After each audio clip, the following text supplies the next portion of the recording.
Inferno at sea, 50 miles off the coast of Japan, March 19, 1945.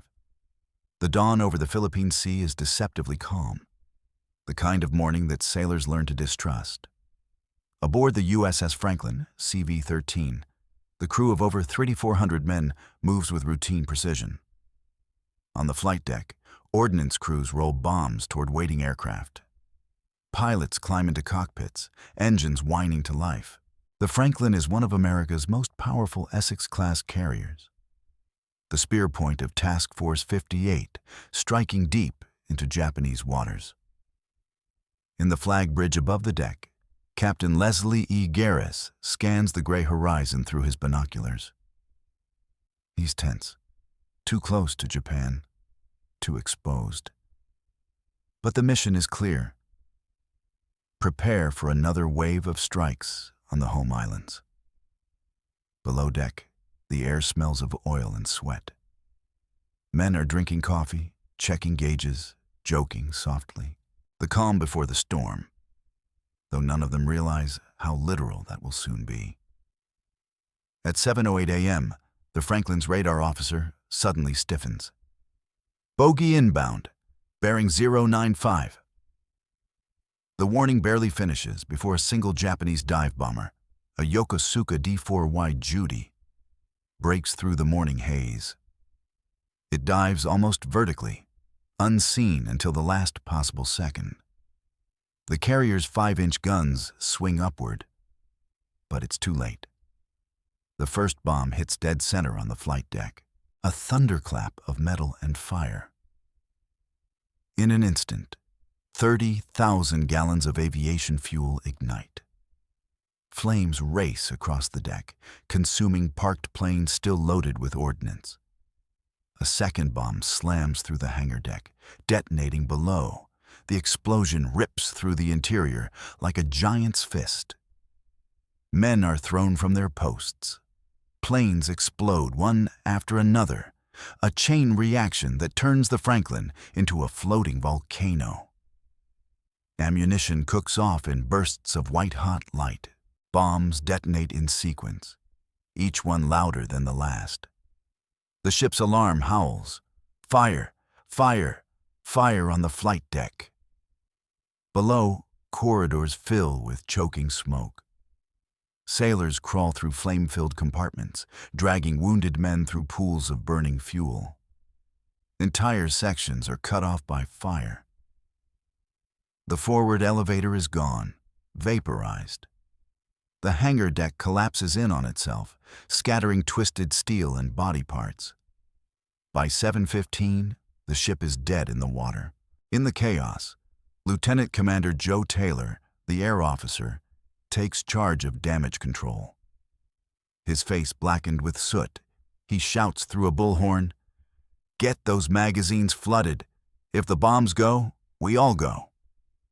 Teams move through the inferno, axes and hoses in hand, their shoes melting to the deck. They fight blind through smoke so thick they can't see their own hands. Up top, Captain Garris refuses to abandon ship. He grips the bridge railing, voice hoarse as he calls through the speaking tube. "Engineers, give me steam. We're not going down." A torpedo bomber's wing, still burning, slides across the deck like a comet, taking a dozen men with it into the sea. For hours, explosions echo across the horizon. The Franklin's crew is fighting not just fire, but the sea, the wind, and their own fear. By 9:30 a.m., over 800 men are dead or missing. Hundreds more are injured. The deck is a wasteland of molten steel and burning aircraft. And yet, the flag still flies. Smoke rises in a towering black column visible for 50 miles. Other American ships close in, expecting to find wreckage. Instead, they find a ghost, the Franklin, burned nearly to the waterline, but still afloat. From the nearby USS Santa Fe, Captain Harold Fitz orders his cruiser alongside. His men throw lines across, risking explosions to rescue survivors and fight fires. "We're not leaving you, Franklin," someone shouts from the cruiser's deck. Hours later, as the flames finally begin to die, the battered carrier lists heavily but refuses to sink. Against every law of physics, the Franklin is still alive. Men weep openly on her scorched decks, not for victory, but for survival. The Franklin's log records it plainly. Ship dead in water. Deck destroyed, but ship not lost. They will call her the ship that wouldn't die. Smoke still pours from the USS Franklin long after sunset. The sea around her is littered with wreckage, twisted steel, fragments of aircraft, life rafts, and bodies. The air reeks of burned fuel and death. But somehow, impossibly, the carrier still floats. Below deck, the engineers of Franklin's fire and engine rooms refuse to give up. They work in near total darkness, the heat rising past 140 degrees, the floor slick with oil and blood. Chief machinist's mate. Donald Gary leads a team of survivors trapped deep in the ship's belly. He's been crawling through smoke-filled compartments for hours, searching for a way out. The air is so thick that breathing feels like swallowing fire. He finally finds a bulkhead still intact, and beyond it, a compartment filled with 300 trapped sailors. They're out of air, out of hope. Gary shouts through the smoke, voice raw. "Follow me. Stay low. Move." One by one, he leads them through twisted corridors, over hot deck plates, past the bodies of their shipmates. It takes hours, and he makes 3 trips back in, each time nearly collapsing. By the end, over 300 men owe their lives to him. He'll later receive the Medal of Honor. Up top, the damage control teams fight on. Lieutenant Commander Taylor's men finally get water pressure back. Fire hoses roar to life, sending jets of seawater sweeping across the deck. Each gust of wind threatens to reignite the burning pools of fuel. On the bridge, Captain Garris refuses to leave his post. His uniform is soaked, his hands blistered. The faces around him are black with soot, eyes bloodshot from the smoke. A message arrives from Task Force Command. Evacuate ship. Abandon vessel. Garris reads it once. Then, through cracked lips, he replies, "Negative. The Franklin will not be abandoned." His words ripple through the surviving crew like a lifeline. If the captain won't quit, neither will they. By mid-afternoon, the light cruiser USS Santa Fe edges alongside, hulls scraping together in the swells. Its crew throws lines and hoses across. Chaplains and medics rush aboard, carrying morphine and stretchers. Men leap the gap between ships, some carrying wounded shipmates on their shoulders. Others refuse to leave, choosing instead to stay aboard and fight the fires consuming their home. You could feel the heat from 100 yards away, one sailor later recalled. The deck was alive, popping, cracking, melting under your boots. By evening, the worst is over. The flames are dying, the smoke thinning. The Franklin is battered, gutted, half dead, but afloat. At 9 p.m., the tug Pittsburgh arrives to take her under tow. The scene looks like something from another world. A carrier that should have sunk hours ago, still defiantly upright, its burned flight deck glowing in the dark like the ember of a dying star. As the tow line tightens, the surviving crew gathers along the starboard rail. Some pray, others simply stare into the night. "We thought we were done for," one petty officer says quietly. But she wouldn't go down. None of us could explain it. Over the next 4 days, the Franklin limps eastward, 12 knots, smoke trailing behind her like a scar. Every day, more bodies are found. Every night, the crew sleeps beside the smell of ash. but the ship holds. When she finally reaches the Ulithi anchorage, the fleet gathers to watch her arrival. Other sailors line their decks in silence as the Franklin passes. Her once proud hull charred, her island tower twisted, but her flag still flying. An officer aboard the battleship New Jersey salutes and whispers, "God Almighty, they brought her home." Aboard the Franklin, the survivors know what it cost. 832 dead, 300 wounded. Yet somehow, against every law of war and nature, their ship lived. They'll never forget the sound of her engines coming back to life.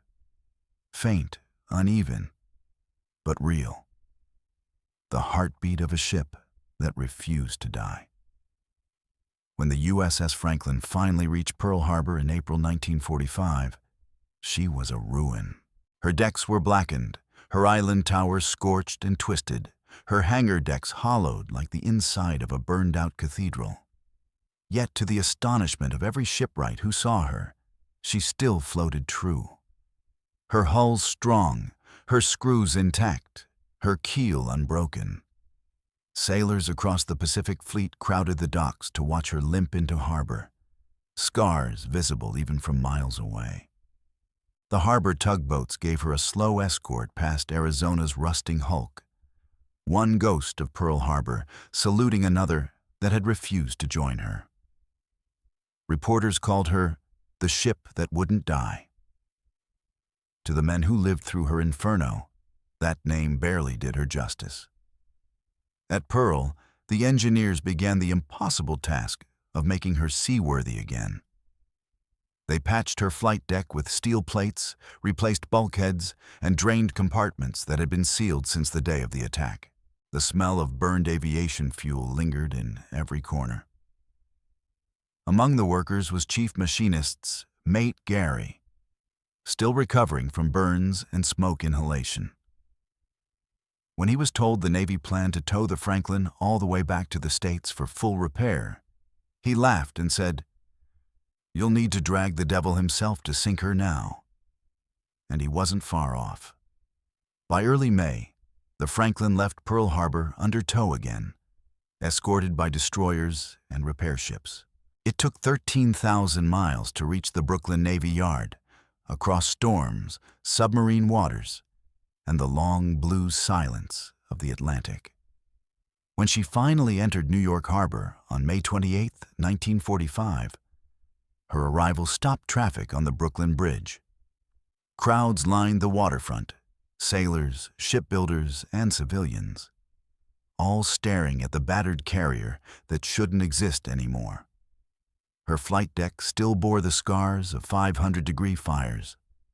Her hull was pitted and dented, streaked with rust and soot, but her flag flew clean and bright. A New York Times correspondent wrote, "She sails like a wounded lion, limping home but unbowed. In her scars is written the cost of victory and the will to survive it." Inside the Brooklyn Navy Yard, naval architects studied the ship in disbelief. The Japanese bomb hits should have torn her apart. Her fires should have melted the steel. Her magazine should have detonated. By every known measure, she should have sunk within minutes. And yet, she lived. The repair crews worked around the clock. They stripped her down to her steel bones, replaced entire decks, and rewired every circuit. Each piece of wreckage they pulled revealed another miracle of survival. Bulkheads that had held under 800-degree heat, welds that refused to give way. As the months passed, news of her survival reached Europe and even Germany. Captured Wehrmacht officers at POW camps laughed at first when they heard the Americans had raised the Franklin. To them, it was impossible. 9. One Luftwaffe colonel scoffed. "We saw the photos. She was finished. Your propaganda lies." Then, in late summer 1945, new photos circulated, official U.S. Navy releases showing the Franklin docked in Brooklyn, smoke-free, her hull being repainted. German officers stared in disbelief. One prisoner reportedly muttered, "If that ship lives again, then perhaps nothing can kill them." Even the Kriegsmarine's intelligence archives had declared USS Franklin sunk beyond recovery. Now, as the Third Reich crumbled, it was one more reminder that American industry and determination could resurrect even the dead. When work finally ended in 1946, the Franklin gleamed like new. Her decks were straight, her engines repaired, her hangars spotless. She was ready to sail again, though the war that had nearly killed her was long over. The Navy kept her moored as a reserve carrier, a silent monument to the crew who refused to surrender her to the sea. To the men who served aboard her, it didn't matter that she never fought again. They knew what she had already done and what she had survived. They'd seen her burn, they'd seen her die, and they'd seen her rise again. In the end, the USS Franklin became more than a ship. She became proof of what her country and her people could endure. Even when hell itself opened beneath her deck, she refused to go under. She was the ship that burned, the ship that bled, the ship that lived, the ship that wouldn't die.